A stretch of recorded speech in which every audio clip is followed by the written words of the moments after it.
भाभी घर पर नहीं थी।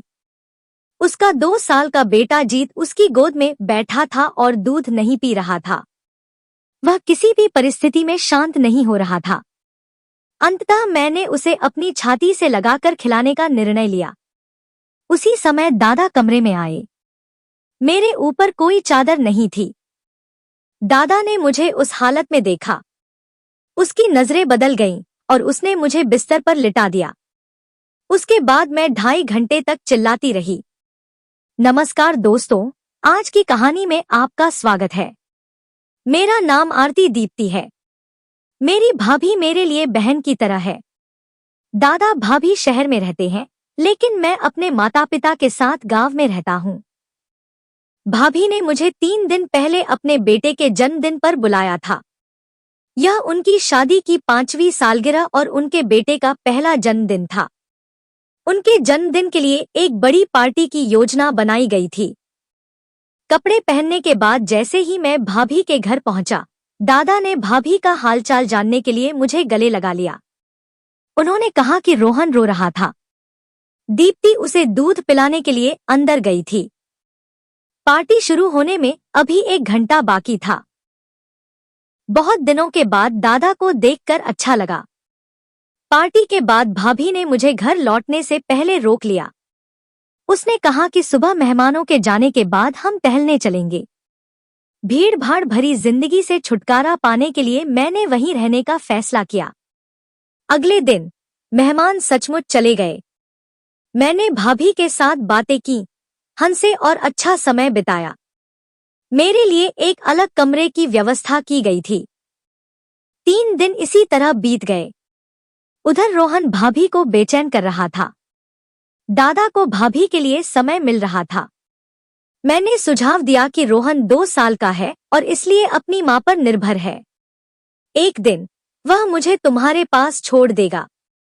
पहले तो उन्होंने आपत्ति की, लेकिन अंत में उन्होंने बच्चे को मुझे सौंप दिया। उस दिन हमने रोहन के साथ सब कुछ किया। जब भाभी रात को 9 बजे लौटीं तो रोहन बहुत शांत था और मेरे साथ खेल रहा था। रात को रोहन जीत गया। मुझे उसके बगल में सोना पड़ा। भाभी मेरे कमरे में चली गई। मैं भाभी के बिस्तर पर सो गया। अचानक एक रात जब मैं सो रहा था तो मुझे लगा कि कोई मुझे छू रहा है।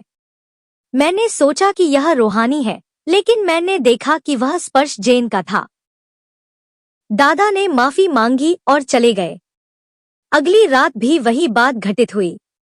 इस बार उसका हाथ मेरे संवेदनशील स्थान पर डर से कांप रहा था। गहरी नींद में भाभी को कुछ भी महसूस नहीं हुआ। दादा मेरे पीछे आए।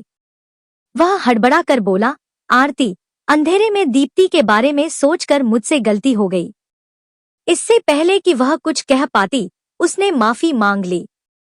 कुछ दिनों बाद जब उन्होंने फिर से घर लौटने की बात कही तो भाभी ने मुझसे कुछ दिन और न रुकने की विनती की।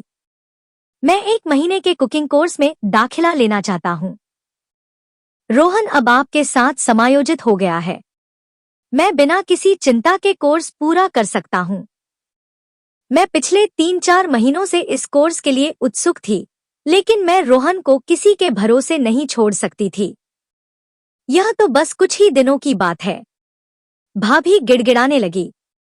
तभी दादा ने कहा, और अगर तुम दीप्ति को अपनी दोस्त कहते हो, तो तुम अपनी भाभी की खातिर कुछ दिन और नहीं रुक सकते। जैसे जैसे उनका रिश्ता बढ़ता गया, मैं अंत तक उनके साथ रहा। दादा के सहमत होते ही वह कार्यालय चले गए। जैसे ही दरवाजा बंद हुआ, भाभी ने मुझे गले लगा लिया और धन्यवाद कहा। यदि आप मेरी मदद करें, तो मैं कोर्स पूरा कर सकता हूँ। यह केवल कुछ दिनों का कोर्स है।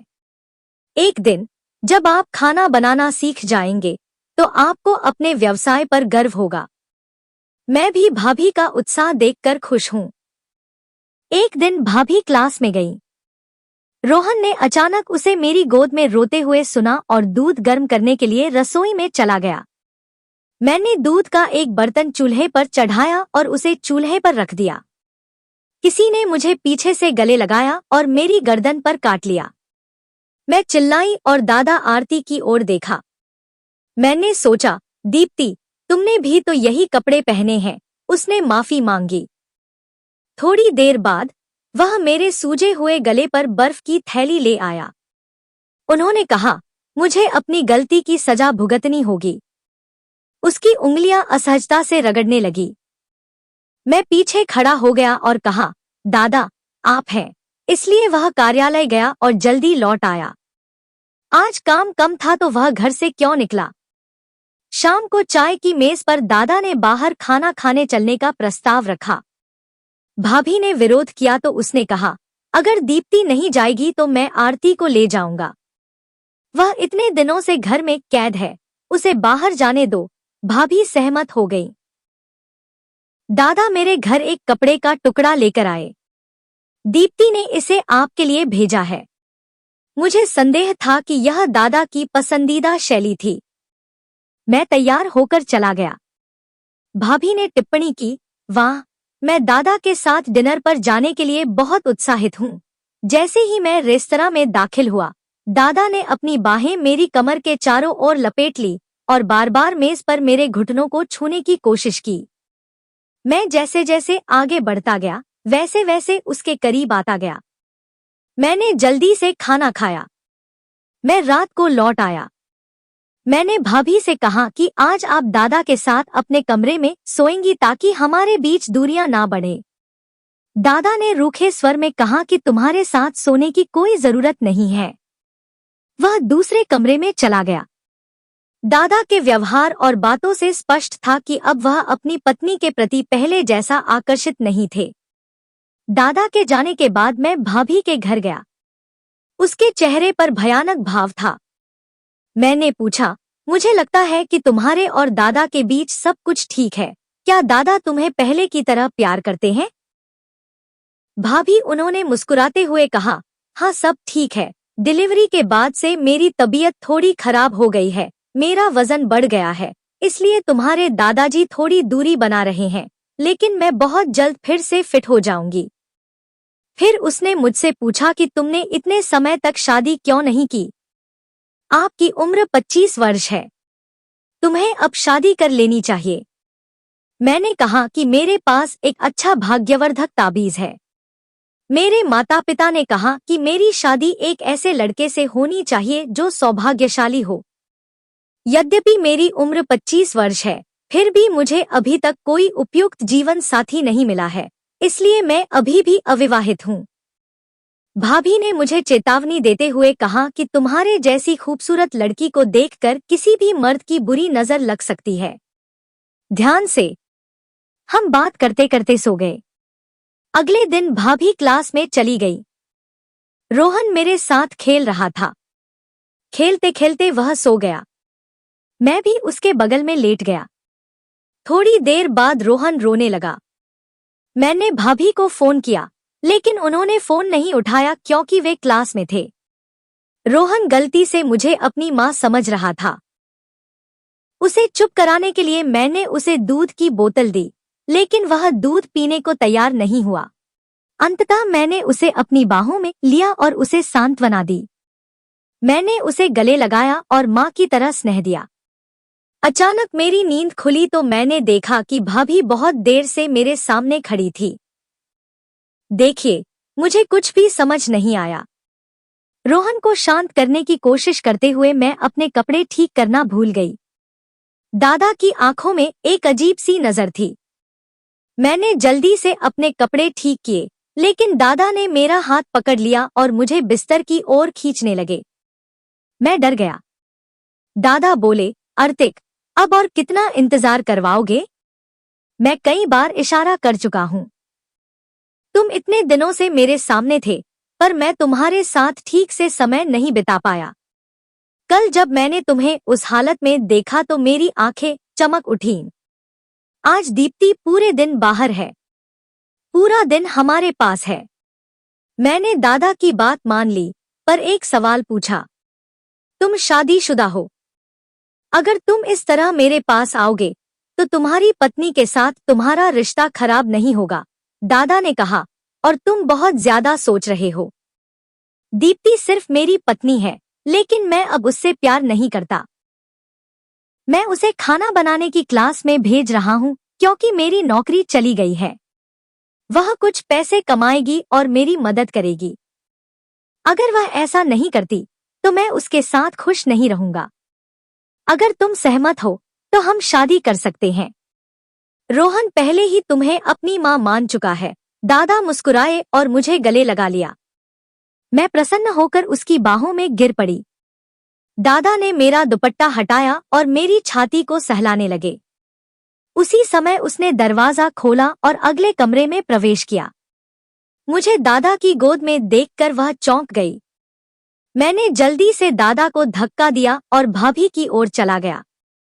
दादा ने कहा, दीप्ति, आरती को घर भेज दो। मैं फाइल लेने आया तो देखा कि वह मुझे गले लगा रही है।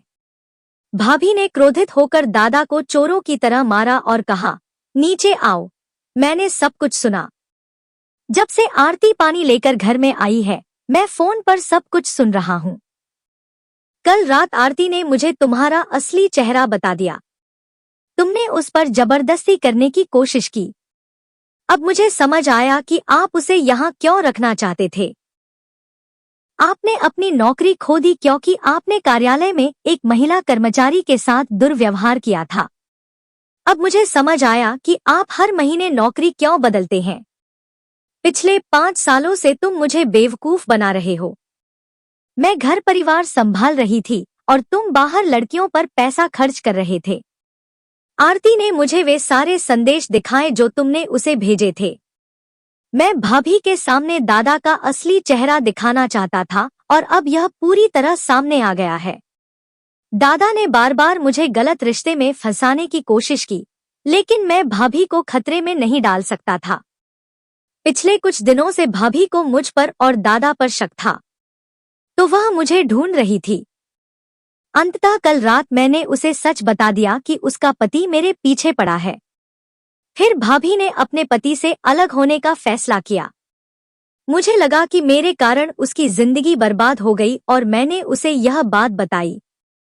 तब भाभी ने मुझे बताया, आरती, तुमने मेरी जिंदगी नहीं तोड़ी, बल्कि मुझे हिम्मत दी। आज यदि आप न होते तो मैं अपने पति का असली चेहरा कभी नहीं जान पाती। मैं उसके लिए सब कुछ कर रही थी और वह बाहर लड़कियों के पीछे भाग रहा था। उन्होंने कभी अपनी पत्नी की ओर ठीक से नहीं देखा और मेरी कड़ी मेहनत का इनाम भी नहीं दिया।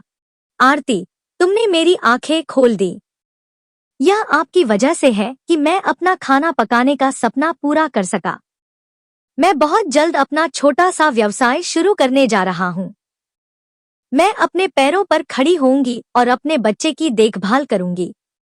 मुझे अपने जीवन में धमकी देने वाले लोगों की आवश्यकता नहीं है। भाभी ने मुझे धन्यवाद दिया और कहा कि तुमने मुझे नकली रिश्ते से बाहर निकलने में बहुत मदद की। अब भाभी सिर्फ माँ है और तरह तरह के केक बनाकर और ऑर्डर लेकर अच्छा पैसा कमा रही हैं। वह अपना और अपने बेटे का अच्छा ख्याल रख रही है। भाभी आज एक स्वतंत्र महिला के रूप में रह रही हैं। तो दोस्तों, अगर आपको वीडियो पसंद आए तो चैनल को सब्सक्राइब करना ना भूलें। धन्यवाद।